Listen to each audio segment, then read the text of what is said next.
When writing the script, one of my favorite scenes was actually from the canon, the original short story. And in the scene, one of the doctors confesses that he accidentally fills one of his patients with plaster of Paris instead of barium. It's a fluoroscopy scene. And my question, as yours may be, was, what is a fluoroscope?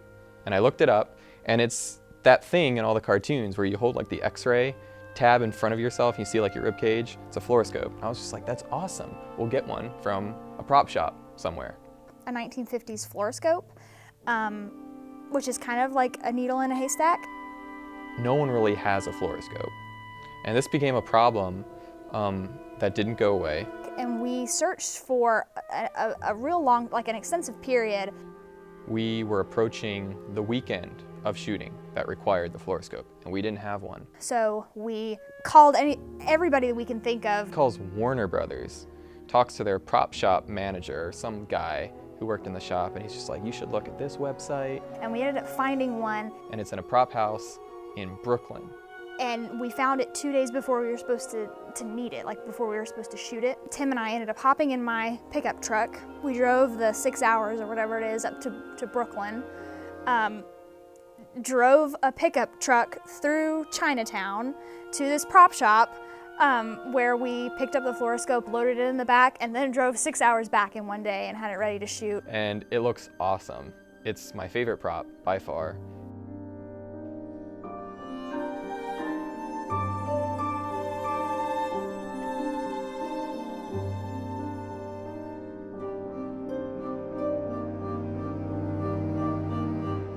We hit several walls in this film over and over again, and it was really easy to say that we just wanted to give up because it was too big, and we just realized that money wasn't coming, or we couldn't get the rights. You know, there's problem after problem.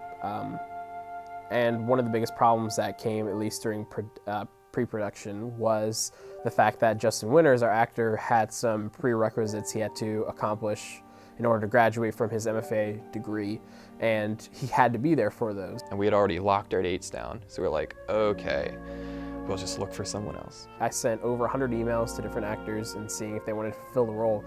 And it was interesting, but out of all those emails I sent, we only had 2 actors that were available. And it was just really bizarre to me because I thought, I've contacted so many actors for this role, and just all of them have just said, I'm busy, I don't have time, I can't do it. And I thought, that's just, you know, usually you could find a replacement pretty quick, but we just couldn't find somebody. It just wasn't happening, not without Justin. And it just came down, and one day Joe and I were in the office, and we just said, Joe just said, I really need to have Justin for this movie.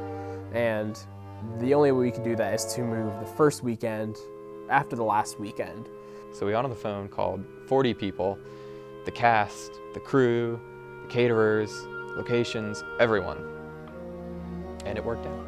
And Justin hopped back on the project and was fantastic. Minor problem, little hiccup that happened. Alec filed for insurance on our location for Suffolk. In order for us to shoot on that street, we had to have $1 million worth of liability insurance. Luckily, Regent allows students, especially of senior project class, to borrow that insurance policy.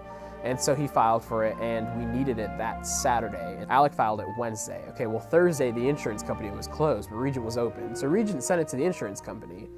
But the way it works is the insurance company then sends it back to Regent, who sends it back to us. So Regent's kind of the middleman. Well, then the following day was Friday. And now if it wasn't just Friday, it was Good Friday, and Regent was closed. So we thought, okay, we have to present a proof of insurance on Saturday, and we're shooting, we've already paid, you know, a couple $1,000s to shoot there this coming weekend. How on earth are we going to get past this? And it was really nerve-wracking. And I know that Lauren, Alec, and I kind of lost a little bit of sleep over it at first, and then we called Regent on Thursday, like right before they closed at 5, and spoke to the people there and said, listen, like, could you email the insurance company and say, please email it directly to us? And they said, well, we could try. I don't know if they really do that. They prefer to have it sent to us first, and then we pass it on. And Friday morning, I got an email from the insurance company, sent us the certificate, and we were ready to shoot for Saturday. We hit a patch during pre-production at which we were pretty much resigned to the fact that the film wasn't going to happen. That was because our funding had fallen through. We had been working with an investor for about a year, and he fell through. And that was very disappointing because we were so confident at the outset that it was God's will, that it was going to work out, and it didn't. So we quickly pitched the project to a second option, Plan B, and we were sure it was going to work out. We were like, God, you're going to make it happen. And that didn't work out either. And we found out way too late to come up with a Plan C. So it was one of those throw your hands up moments. And we called our keys. We're like, yeah, thanks for all your hard work, but this film's not going to happen. And that's when an anonymous investor came forward at the 11th hour. It was truly the last moment. It was the date that we had stipulated as the deadline, beyond which we could not proceed. And the money came through, and to this day, I'm speechless, because it just shouldn't have happened. Films don't get made that way, you know?